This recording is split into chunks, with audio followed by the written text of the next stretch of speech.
Hello guys, আশা করছি তোমরা সবাই ভালো আছো। আর তোমাদেরকে জানাচ্ছি অনেক অনেক ভালোবাসা।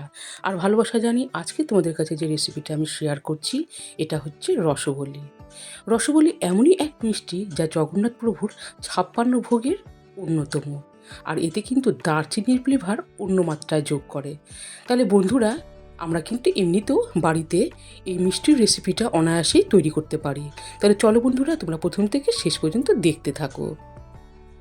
সো গাইস, দেখো এইখানে আমি ১০০ গ্রামের উপরে মানে ১৫০ গ্রাম এখানে আমি ছানা নিয়েছি। এবারে আমি এই ছানা ভালো করে হাত দিয়ে মেখে নিচ্ছি।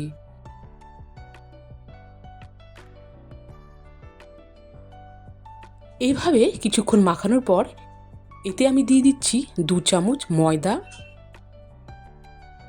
দিয়ে দিচ্ছি ২ চামচ সুজি,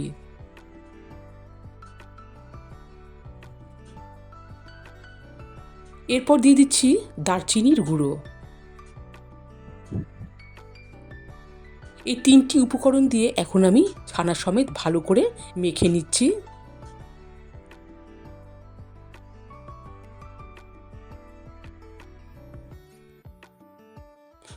সো গাইস, দেখো এইভাবে মাখতে মাখতে আমি এখানে কিন্তু একটা ছানার মণ্ড বেশ ভালোভাবে তৈরি করে নিয়েছি। এই দেখো বন্ধুরা, আর এটা কিন্তু খুব ভালো করেই মাখতে হবে। ছানা ভালো করে মাখানোর পর আমি কিন্তু ১৫ মিনিট রেস্টে রেখে দিয়েছিলাম। এরপর ১৫ মিনিট পর দেখো বন্ধুরা, আমি এখন এক একটা করে ছানার বল তৈরি করে নেব।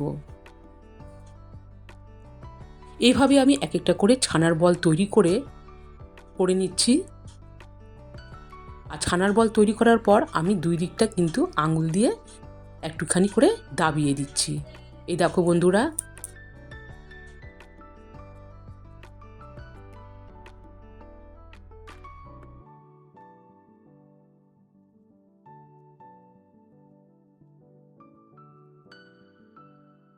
এইভাবেই আমি প্রত্যেকটা ছানার বল তৈরি করে নিলাম। আর ওভেনে এখন আমি বসিয়ে দিয়েছি কড়াই গরম হয়ে গেলে দিয়ে দিয়েছি সাদা তেল।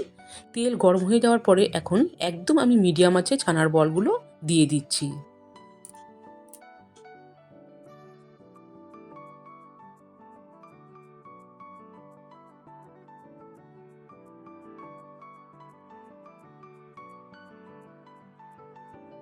প্রত্যেকটা ছানার বল দেওয়ার পরে আমি হালকা করে নাড়িয়ে নিচ্ছি, আর খুব সাবধানে নাড়িয়ে নিচ্ছি যাতে বলগুলো ভেঙে না যায়।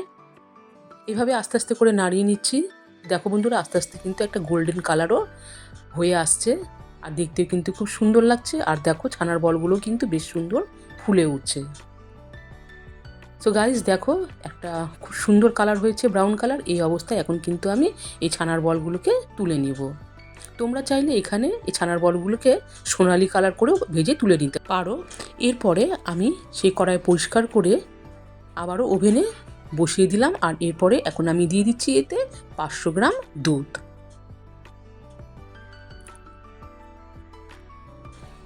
দুধ দিয়ে এখন আমি মিডিয়াম আঁচে রেখে নাড়িয়ে নিচ্ছি। তো দেখো বন্ধুরা, নাড়াতে নাড়াতে কিন্তু আস্তে আস্তে দুধটা কিন্তু আস্তে আস্তে দেখো বন্ধুরা অনেকটাই অর্ধেক হয়ে গেছে। কিছুক্ষণ ফোটানোর পর দেখো বন্ধুরা, এখন আমি এতে দিয়ে দিচ্ছি কনডেন্স মিল্ক।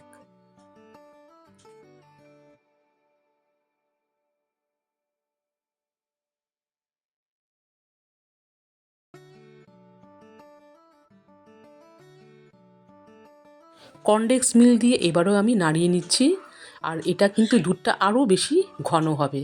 তোমরা চাইলে এখানে দুধটাকে আরও জাল দিয়ে ঘন করতে পারো। তো দেখো বন্ধুরা, কনডেন্স মিল্ক দিয়ে আমি কিছুটা ফুটানোর পর এতে এখন এই ছানার ভাজা বলগুলো দিয়ে দিচ্ছি। ছানার বলগুলো দিয়ে এখন আমি নাড়িয়ে নিচ্ছি। এবারে আমি হাই হিটে রেখে আমি এখন এটাকে ফুটিয়ে নিব।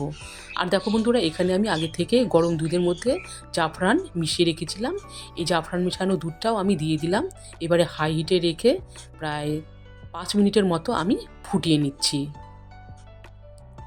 তো গাইস, দেখো ৫ মিনিট ফুটানো হয়ে গেল, আর এখন এই রেসিপিটাও কিন্তু রেডি। আর কিছুক্ষণ ঠান্ডা রাখার পর আমি এখন পরিবেশন করলাম একটি পাত্রে। তো দেখো বন্ধুরা, বেশ সুন্দর একটা কালারও চলে এসছে।